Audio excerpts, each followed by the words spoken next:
सुबह से काम ही खत्म नहीं होता, कितना भी कर लूं, कमर भी अब साथ नहीं देती।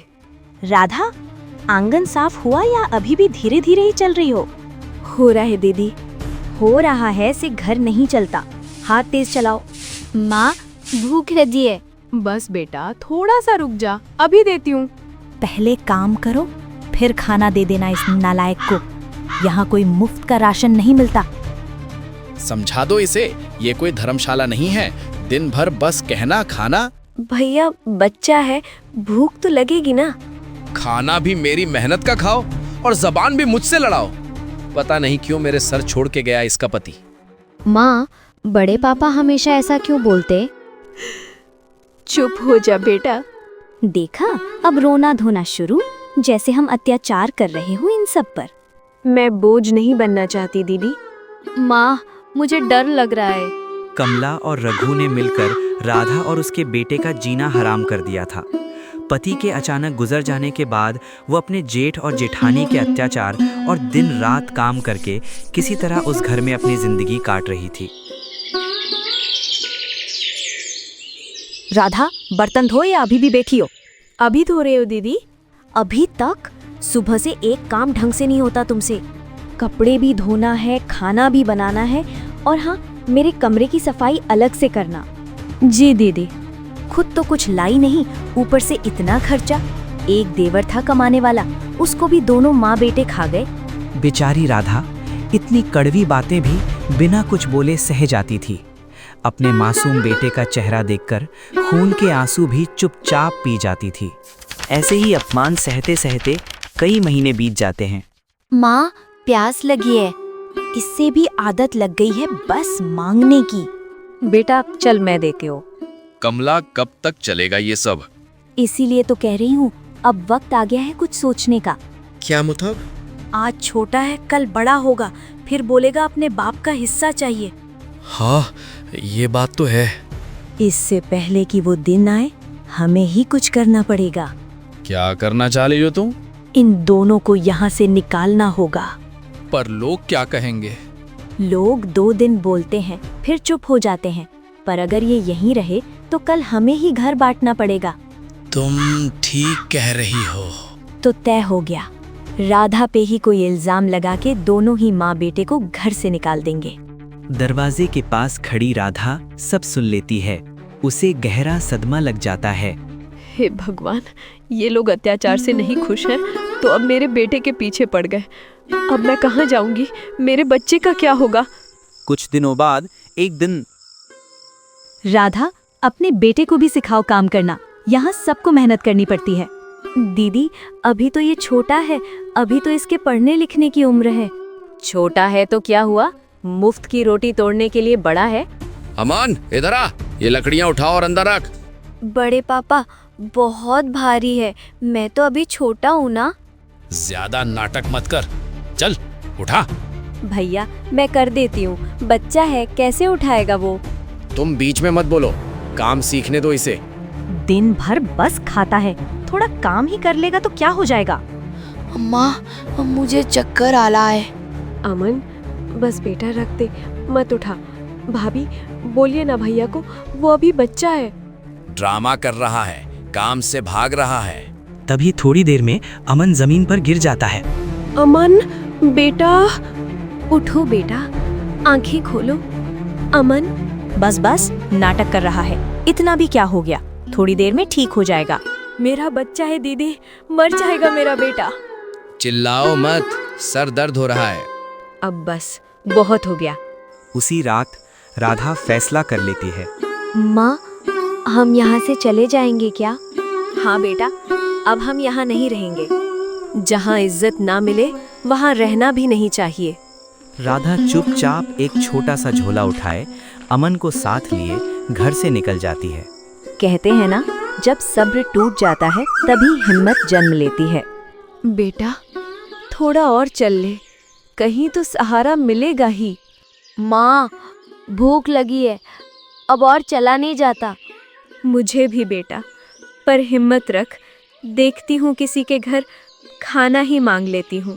तभी राधा को एक घर दिखाई पड़ता है और वो वहां जाके पूछने लगती है। कोई है? थोड़ा खाने को मिल जाएगा क्या? मेरा बच्चा भूखा है। कौन हो बेटी? कहाँ से आए हो? माँ जी, हम रास्ते से आ रहे हैं, भूखे हैं, थोड़ा सा खाना मिल जाएगा क्या? बेटी, मैं खुद उठ नहीं पा रही, बीमार हूँ बेटी। अगर तू बना सकती है तो सामान वहाँ रखा है, मुझे भी भूख लगी है, अपने लिए भी बना ले। आप बता दीजिए, मैं बना देती हूँ अम्मा जी। रसोई अंदर है बेटी। बेटा इधर बैठो, मैं अभी खाना बना लेती हूँ। अमन चुपचाप बैठ जाता है और राधा फटाफट खाना बना लेती है। बस हो गया अम्मा जी, अभी लेकर आई। लो माँ जी, पहले आप खा लो। तू भी बैठ जा बेटी, बाबू को सबसे पहले दे बेटी, सब साथ में खाते हैं। माँ, बहुत अच्छा बना है। आराम से खा, आज तेरी ये दादी नहीं होती तो हम भूखे भटकते रहते बेटा। थोड़े ही दिन बाद बेटी, तू रोज मेरी कितनी सेवा करती है। आप तो माँ जैसी है, आपने हमें इतने दिन सहारा भी तो दिया। मेरा इस दुनिया में कोई नहीं है बेटी, तू रुक जाती तो इस बुढ़ापा में सहारा मिल जाता, और इस बच्चे को भी दादी का प्यार। पर माँ जी, कब तक हम आपके पास ऐसे ही रहेंगे? तुम्हारा भी तो कोई नहीं है, कहाँ भटकोगे बच्चे को लेकर? जमाना ठीक नहीं है बेटी। सच में, अब हम यहाँ से कहाँ जाएंगे? ऊपर से अमन भी अभी छोटा है। माँ, मुझे दादी के पास ही रहना है, हम यहीं रहेंगे ना? ठीक है माँ जी, अगर आपको कोई ऐतराज ना हो तो हम यहीं रुक जाते हैं। ये हुई ना बात, आज से तू मेरी बेटी और ये मेरा पोता। दादी! अपनापन खो जाए तो कहीं ना कहीं मिल ही जाता है। माँ जी, आपने रोक तो लिया, लेकिन माँ, मैं बिना कुछ काम किए यहाँ नहीं रह सकती। बेटी, काम की कमी नहीं है यहाँ। मतलब मैं समझी नहीं ना। मेरे पास आम का एक बगीचा है। पहले मैं आम का अचार बनाकर बाजार में बेचती थी, उसी से तो मेरा घर चलता था। फिर अब क्यों नहीं माँ जी? अब हाथ साथ नहीं देते बेटी, उम्र हो गई है अब। आप बस मुझे बता दीजिए माँ जी, मैं फिर से सब संभाल लूंगी। सच बेटी, तू बनाएगी मेरे आम का अचार? जी माँ जी, जब बेटी बोला है तो मैं पूरी कोशिश करूंगी। अगले दिन सुबह होते ही ये देखो बेटी, भोला को बोल के आम मंगवा लिया था, और ये खड़े मसाले। आजा, आज दोनों माँ बेटी मिलके आम का अचार बनाएंगे। जी माँ जी, आप बस बताते जाइए, मैं वैसे वैसे मसाला तैयार कर लेती हूँ। दोनों माँ बेटी मिलकर आम को काटकर सुखाने के लिए रख देती हैं और फिर सारे खड़े मसाले अच्छे से पीसकर अचार का मसाला तैयार कर देती हैं और आम सूखने पर मसाले मिलकर आम का अचार तैयार कर देती हैं। कितनी अच्छी खुशबू आ रही है। देख, आज तेरी दादी ने कितना अच्छा आम का अचार बनाया है बेटा। बेटी, मैंने तो बस बताया, तेरे हाथों में तो जैसे अन्नपूर्णा बसी है। तू तो मेरे से भी अच्छा अचार बना ले रही बेटी। ये सब आपका ही सिखाया हुआ है माँ जी, इतना अच्छा अचार तो मैंने आज तक नहीं खाया। हाँ बेटी, ऐसे ही थोड़ी मेरा अचार पूरे गांव का पसंदीदा था, लेकिन जब से ये शरीर ने साथ छोड़ा, तब से अचार भी बेचने नहीं जा पा रही। दादी, हम सब है ना, माँ और मैं जाएंगे अचार बेचने। हाँ माँ जी, बेटी कहाँ है? तो अब आपकी ये बेटी फिर से आपके फेमस आम का अचार घर घर पहुँचाएगी। दादी अम्मा दोनों की बात सुन बहुत खुश हो जाती है, और अगले दिन सुबह दोनों माँ बेटे आम का अचार लेकर बाजार की ओर निकल जाते हैं। दोनों एक पेड़ के नीचे अपनी दुकान सजा लेते हैं कि तभी कुछ ग्राहक उनके पास आते हैं। बेटी, ये उस नदी पार वाली अम्मा का अचार तो नहीं? हाँ बाऊजी, ये वही अम्मा का ही फेमस आम का अचार है। अरे बिटिया, ला दे मुझे भी 2 डब्बे। उनके हाथ का स्वाद तो जुबान से जाता ही नहीं। अम्मा ठीक तो है ना बेटी? हाँ बाऊजी, ये लीजिए आपके 2 अचार के डिब्बे। माँ जी बिल्कुल ठीक है, और अब से मैं हर रोज ये अचार यहाँ लाया करूँगी। आप सबको बता देना बाऊजी। अरे भाभी, मुझे भी देना एक डिब्बा, बड़े दिन बाद दिखाई अम्मा का अचार। हाँ भैया, बस अभी देती हूँ। देखते ही देखते राधा और अमन अम्मा के सारे अचार बेच देते हैं। दोनों बहुत ज़्यादा खुश हो जाते हैं और सारे अचार बिक गए। ये देख अम्मा और भी खुश हो जाती है। जैसे जैसे लोगों को पता चलता है कि बाजार में फिर से अम्मा के आम का अचार आने लगा, लोगों की भीड़ लगना शुरू हो जाता है।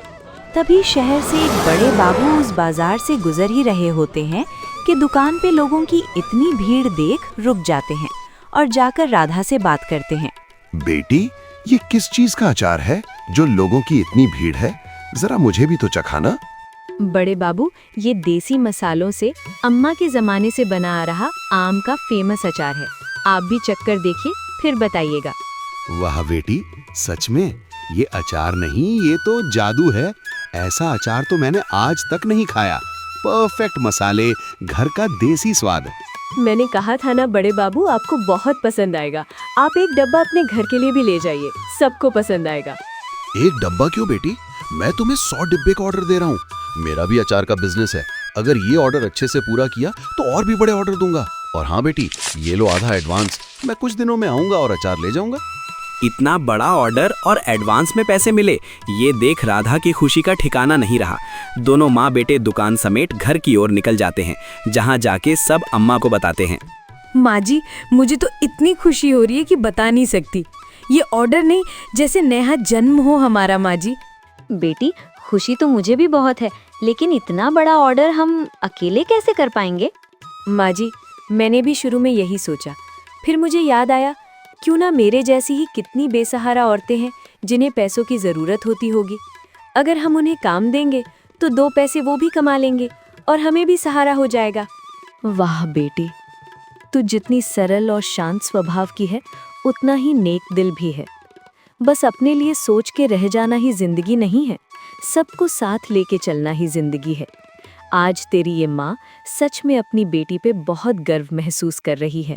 फिर क्या था, दोनों माँ बेटी मिलके अगल बगल की कुछ ज़रूरतमंद औरतों को इकट्ठा कर ऑर्डर के अचार का काम शुरू कर देती हैं। मिलके आम सुखाना, मसाले कूटना और मसाले मिलाकर अचार का डिब्बा भी रेडी करना। देखते ही देखते सब ने मिलकर ऑर्डर के 100 डिब्बे अचार तैयार कर दिए और टाइम से भिजवा भी दिया। और देखते ही देखते कई दिन बीत जाते हैं। इतने कम समय में इतना बड़ा ऑर्डर और क्वालिटी से भी कोई समझौता नहीं। अम्मा जी, आपके अचार तो मार्केट में धूम मचा रहे। कुछ ही दिनों में सारे डिब्बे बिक गए और लोगों की डिमांड भी बहुत ज्यादा है। इस बार 100-200 नहीं, बल्कि पूरे 1 ट्रक का ऑर्डर हम आपको दे रहे हैं। इतना बड़ा ऑर्डर सुन के तो दोनों माँ बेटी के होश उड़ गए। कहाँ दोनों की जिंदगी एक और खत्म होने को आई थी और कहाँ अब साथ होके दोनों की जिंदगी संवरने वाली थी। दोनों माँ बेटी बहुत खुश होती हैं और फिर क्या था, और भी औरतों को जुटाकर लग जाती हैं अपने अचार बनाने में। और समय से पहले ही उनका इतना बड़ा ऑर्डर ट्रक में लोड होके निकलने को भी तैयार था। दोनों माँ बेटी के आंखों में खुशी के आंसू थे। और ऐसे ही दिन दुगनी रात चौगुनी तरक्की से अब दोनों माँ बेटी और अमन अच्छा घर और सुख सुविधा से अपना जीवन बिताने लगते हैं।